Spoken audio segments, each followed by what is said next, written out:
Stormy seas and lost souls. Who is it? She's dreamt of this before. It's coming. Is it?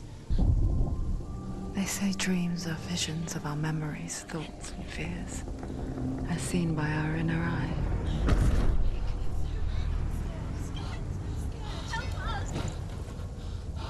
But what if each one of us is always dreaming, even when awake? And we only see what our inner eye creates for us.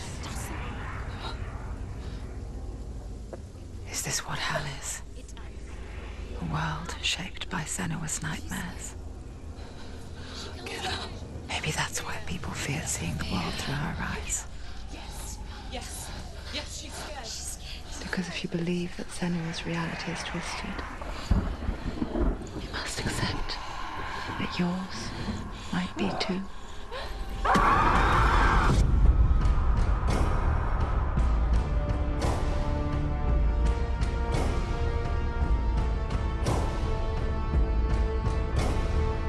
Hellblade: Senua's Sacrifice is a video game about Senua, a Celtic warrior on a vision quest into Viking territory. But what sets our hero Senua apart is that she suffers from severe psychotic mental illness. He knows she's getting closer. He can feel her coming closer. She's getting closer. They're watching.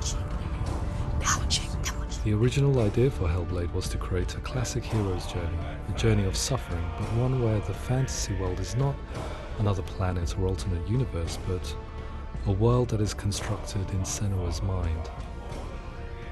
But to do so would mean putting psychotic mental illness at the center of the experience, a subject that is still considered taboo, and a challenge that was both terrifying and exciting in equal measure. In Hellblade, the starting point was a newly discovered Celtic goddess called Senua in Ashwell, Hertfordshire. When first discovered, her name was thought to be Senua, a name which I liked and kept. I wondered if Senua might have been a Celtic warrior like Boudica who stood up to the Romans. While the Romans had conquered all of Europe, there was a group of Celts up in the furthest reaches of the Roman Empire that could not be conquered, the Picts. And so the Romans built a wall, called Hadrian's Wall, that spans across Britain from sea to sea to keep the Pictish barbarians at bay. The Picts were known for their war paint, painted on with woad, and their matted hair clumped with lime. And so Senua would be a barbarian Pict in this image. What's your name? Senua. I haven't seen you before. I don't live home much. Oh, Zeno's daughter. I have to go. Wait.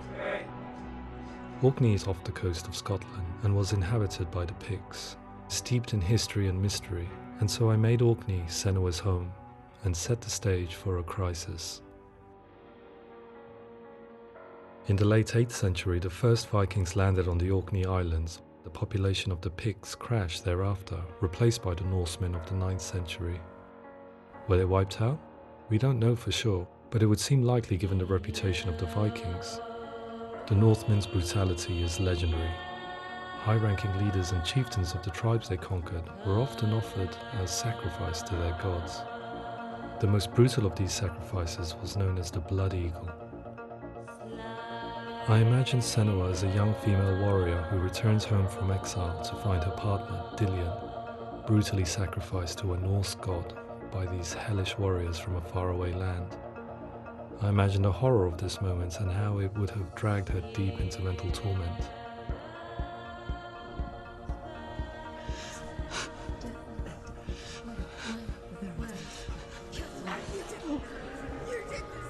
No!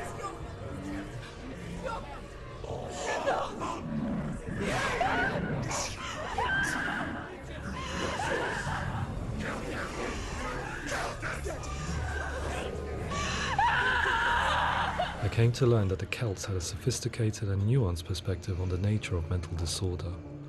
One term they used was gelt. A gelt is a man or woman who has been driven mad by a curse, battle trauma, or grief. The gelt would take to a life in the woods in search of penance, punishment, and purgation.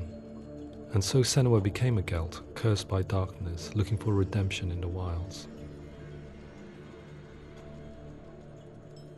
Another word the Celts used in reference to mental disorders was druth, meaning fool, or Liar. one who utters the words of God. They tell of the mad sinner who flees battle into exile and takes on a beastly nature, growing feathers on his body. The character called Druth in Hellblade is based on a little-known person called Findan, an 8th century Irish Celt who was captured and enslaved by the Vikings, but eventually escaped to Orkney where he became a monk. I will tell you my stories of hell, if I may walk with you.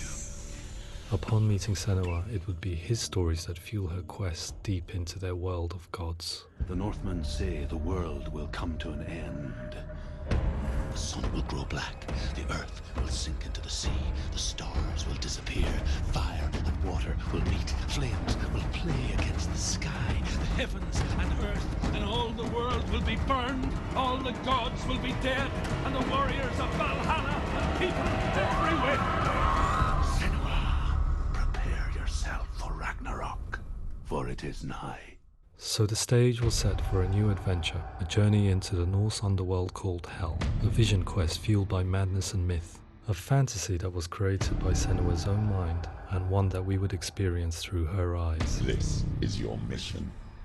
This is your quest. There is nothing else left. To make a game about a warrior with psychotic mental illness as its central theme was fraught with danger. Mental illness such as psychosis is still taboo and rarely acknowledged in a century of cinema, never mind the new medium of games. Where it does feature, it often conflates psychosis and psychopathy associated with a lack of empathy. It is unfortunate that these two words sound so similar that they are used interchangeably in media. I must admit that I didn't have to look very far to discover my own ignorance of the subject. So we reached out to Paul Fletcher, psychiatrist and professor of health neuroscience at University of Cambridge. Psychosis is a descriptive term, and it refers to having a loss of contact with objective reality. So it's characterized by two main sets of symptoms. One of them is hallucinations, where somebody experiences perceptions when there is no actual objective thing out there to perceive. You're already dead. Who are you? And the other is delusions, where somebody comes to very often bizarre, unpleasant, frightening beliefs when there's no good evidence in favour of them. There's no doubt about it. The source of the darkness is in Helheim. And the goddess Hela holds his soul there. We reached out to Welcome, a biomedical research charity that spends billions on research and awareness programs aimed at improving health. Mental health hasn't always been presented in the media in a way that is particularly helpful. It can be challenging to engage people with the subject matter, and there are a lot of preconceived ideas about mental health, and particularly schizophrenia and psychosis. So we hope our support allows the team to continue to collaborate with Paul Fletcher and with those who have experience of psychosis to create a game that provides a fresh perspective on the condition and allows audiences to engage with it in a way that just wouldn't be possible in any other medium. What started out as a brief consultation convinced me that we were only scratching the surface of an immensely deep and interesting subject that could enrich and change the very nature of the game. That's cool. Thanks so much for coming here. Pleasure. Thanks. It's really interesting for me. I'd love to be involved. I think it's fascinating. Absolutely. Our understanding of psychosis is still very much a mystery, and ways of treating it are still primitive compared to physical illness. After all, it is easy to see the pain and suffering caused by physical diseases or physical trauma. It is not so easy to see the mental suffering and trauma of severe mental illness. But what if we could find a way to see it? Games are capable of drawing you in for hours on end, playing the role of a character who is different from you, experiencing their perspective, and actively involving you in a world that functions with a different set of rules. That voice is not a kind. It's that voice calls you to your death. It's an evil voice. If we were to represent Senua's psychosis, we would have to simulate voice hearing, a common attribute. But how can we simulate something we have no first-hand experience of? Professor Charles Fernyhough, a leading expert in voice hearing from Durham University, offered his help. Hearing voices is an experience that is usually associated with severe mental illness, and crucially we know that hearing voices is a part of ordinary life for many people who don't meet the criteria for mental illness. Yeah. Oh, that's not him in real life. We know voices vary according to where they appear in space. Voices can appear far away in the distance, they can appear right there in your ear, they can seem to be coming from inside your head.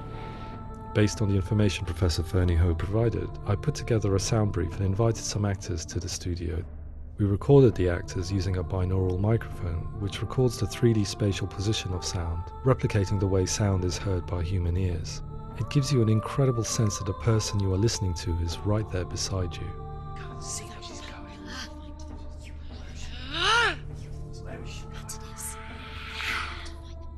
Rachel Waddingham from the Voice Collective came to our studio with 2 young voice hearers to speak to our team. We talked at length about their experiences and they listened to our tests, giving us feedback on how we could improve on it. Everyone hates her. She's cursed. It's very hard to represent what this experience is like, partly because it's such a personal, intense, emotional experience.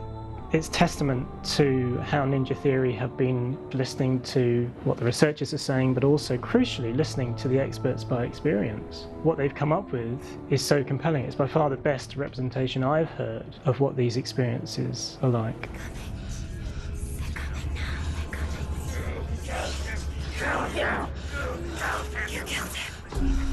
Other common attributes of psychosis are visions and flashbacks. We met with Recovery College East, who work with and care for people recovering from severe mental disorders. A group of service users gave us their first-hand account of what they experience. Sometimes when the visions or what we're seeing is too much, it becomes more difficult until eventually we perhaps don't see anything. The people we spoke to, the stories they told, were fascinating, harrowing and mind-boggling. The reality of what people experienced was vivid, far exceeding what I could possibly have imagined. We went away itching to represent some of these visions and flashbacks in the game. Hands will know my heart is so, love is so far away. Don't you know how I wanna feel deeper? I could never know how you grow, all these days are killing me. Now I see deep in me insanity does unfold. I just wanna feel deeper, deeper. I just wanna feel deeper, deeper.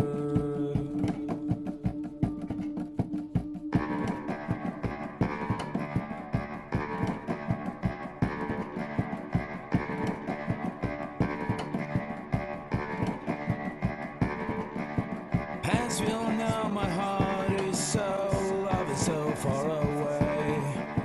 Don't you know how I wanna feel deeper? I could never know how you grow, all these days are killing me. Feel like this, read like this, I just wanna live, that's all.